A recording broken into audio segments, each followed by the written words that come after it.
The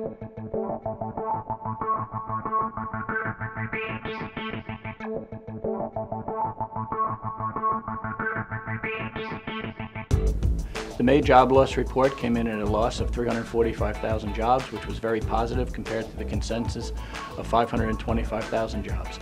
In addition, the March and April revisions were revised downward, which is also another good sign. Generally, when things are improving, the revisions will be down, and when things are worsening, those revisions will be up. So those are very positive signs coming out of the report today. On the negative side, the unemployment rate rose to 9.4%, and probably more important is the real unemployment rate is up to 16.4%, which will impact the recovery when it begins to occur, because a lot of the folks that are counted in that 16.4% will start to come back into the job marketplace looking for jobs. So it's not just the 9.4% that will be competing for jobs.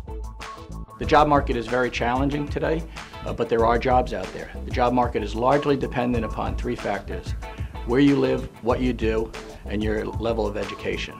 If we take a look at where you live first, if you live in the state of Michigan, we're looking at an unemployment rate of about 12.6% compared to the Northeast of about 7.8%. If we take a look at what you do for a living, if you're in the retail sales sector, that has been very hard hit, and you're probably having a very hard time finding a job, compared to areas like accounting, IT, and engineering, where we are seeing job growth. In the area of education, we find that those with a college degree have an unemployment rate of about 4.8% compared to the national average of 9.4%. So it's almost a little higher than half the national average. So it really shows you the value of a college degree.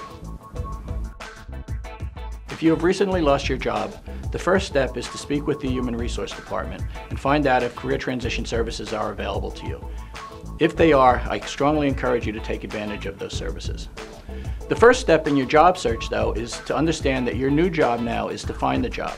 The job market is very tough, and you're going to have to work very hard at finding a job, but there are jobs out there.